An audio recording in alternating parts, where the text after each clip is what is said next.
السلام علیکم ورحمۃ اللہ وبرکاتہ۔ دوستو، ہمارا channel all round Rajput subscribe کریں، لائک کریں، شیئر کریں۔ یہ ایک مسئلہ ہے۔ اس آدمی نے کہا، تمہیں شام سے پہلے بندوبست کر لینا چاہیے تھا۔ آؤ میں تمہاری کچھ مدد کرتا ہوں۔ تم پردیسی ہو، یہاں سے جا کر نہ کہو کہ دمشق میں تمہاری مستورات کھلے میدان میں پڑی رہی تھی۔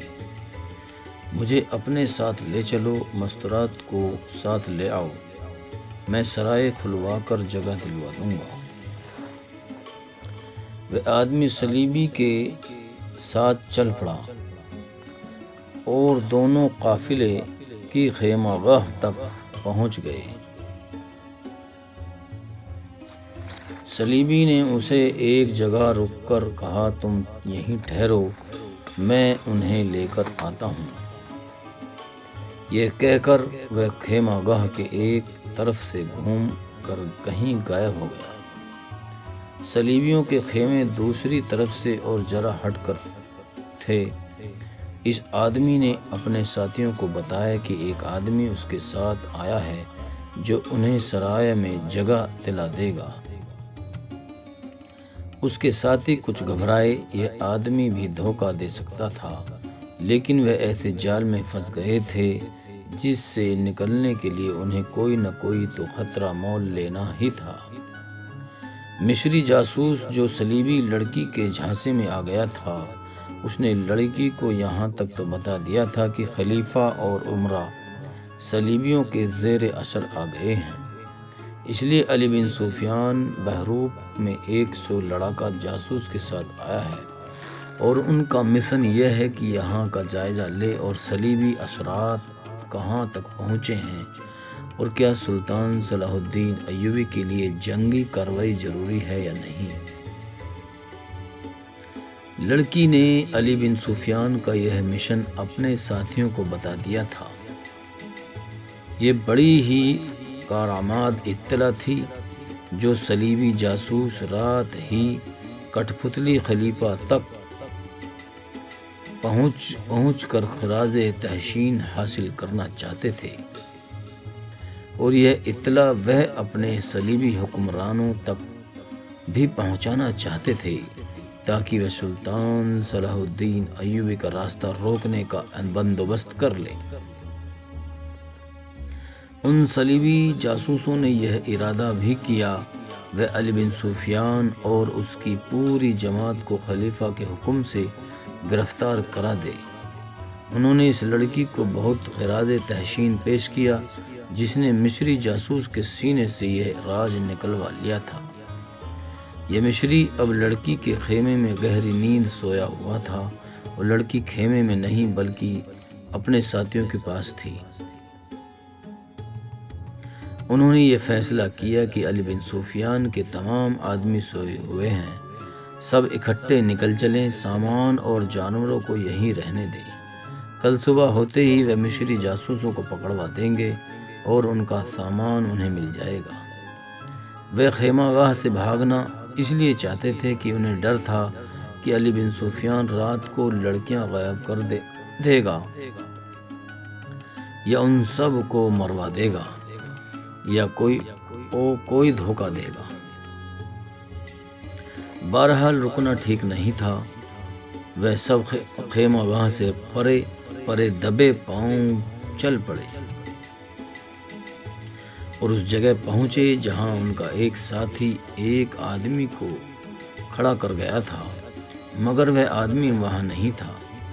وہ سب ادھر ادھر دیکھ ہی رہے تھے کہ بیٹھے ہوئے اونٹوں کی اوٹ میں سے بہت سے آدمی اٹھے اور صلیبیوں کو گھیرے میں لے لیا۔ انہیں ایک طرف لے گئے اور مشالیں جلائی گئیں۔ علی بن سفیان نے ان سے پوچھا کہ وہ کہاں جا رہے تھے۔ انہوں نے جھوٹ بولا۔ علی بن سفیان نے پوچھا، وہ آدمی کون تھا جو سرائے تلاش میں مارا پھر رہا تھا؟ ایک صلیبی نے کہا، وہ میں تھا، اور جس سے تم نے سرائے کا راستہ پوچھا تھا علی بن سفیان نے کہا وہ میں تھا۔ یہ محض اتفاق تھا اور اللہ کا کرم کی علی بن سفیان توفیق جواد کے گھر سے واپس آ رہا تھا۔ یہ صلیبی سرائے کی تلاش میں جا رہا تھا۔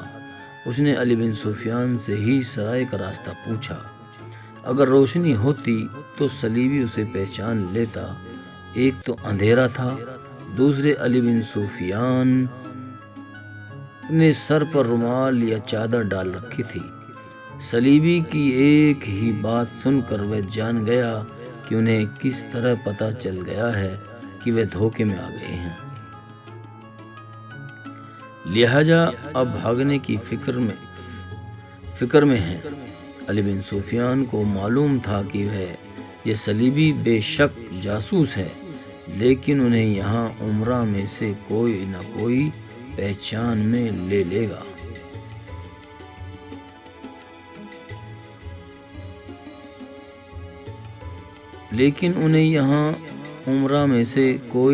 پناہ میں لے لے گا۔ چنانچہ اس نے صلیبی کو خوش اخلاقی کا جھانسا دے کر پھنسا لیا اور اس کے ساتھ خیمہ گاہ تک چلا گیا۔ وہ سوچتا رہا کہ اب اسے کیا کارروائی کرنی چاہیے۔ صلیبی نے اس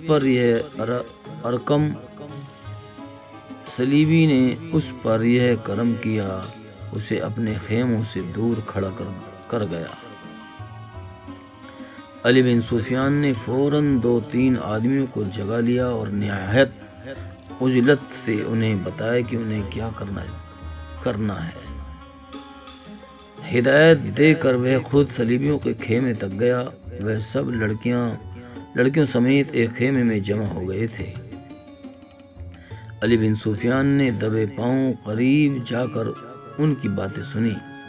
وہ صرف یہ جان سکا کہ صلیبی جاسوسوں کو اس مشن کا معلوم ہو گیا ہے، لیکن یہ معلوم نہ ہو سکا کہ یہ راز فاش کس طرح ہوا۔ اتنی دیر میں اس کے بہت سے آدمی اس کی دی ہوئی ہدایت کے مطابق برچھیوں سے مسلح ہو کر اونٹوں کی اوٹ میں جا کر بیٹھ گئے تھے۔ صلیبیوں کو وہیں آنا تھا۔ وہ جوں ہی وہاں پہنچے، علی بن سفیان بھی آ گیا اور سب کو گھیر کر پکڑ لیا۔ دوستو، علی بن سفیان نے انہیں کہا، تمہاری جاسوسی بہت کمزور ہے، ابھی بہت سی تربیت کی ضرورت ہے۔ کیا جاسوس کسی اجنبی کو پہچانے بغیر بات کیے کرتے ہیں؟ یہ فن مجھ سے سیکھو۔ اگر آپ یہ فن اپنے آدمیوں کو سکھا دیتے تو زیادہ بہتر ہوگا۔ ایک صلیبی نے کہا کہ آپ ہماری اس مہارت کی تعریف نہیں کرو گے کہ ہم نے آپ کے ایک آدمی سے آپ کی اصلیت معلوم کر لی۔ یہ تو قسمت کا کھیل ہے، آپ جیت گئے، ہم ہار گئے۔ اگر ہمارا قائد نہ مارا جاتا تو ہم یوں بھٹک نہ جاتے۔ مجھے وہ آدمی بتاؤ گے جس نے راز فاش کیا ہے؟ علی بن سفیان نے پوچھا۔ اس خیمے میں سویا ہوا ہے، ایک لڑکی نے خیمے کی طرف اشارہ کر کے جواب دیا۔ وہ میرے دھوکے میں آ گیا تھا۔ یہ باتیں اب قاہرہ میں چل کر ہوں گی، علی بن سفیان نے کہا۔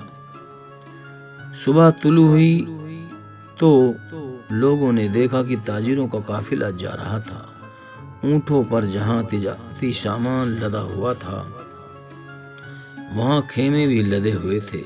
علی بن سفیان اور اس کے 100 آدمیوں کے سوا کسی کو علم نہیں تھا کہ لپٹے ہوئے خیموں میں 4 لڑکیاں اور 4 آدمی لپٹے ہوئے ہیں۔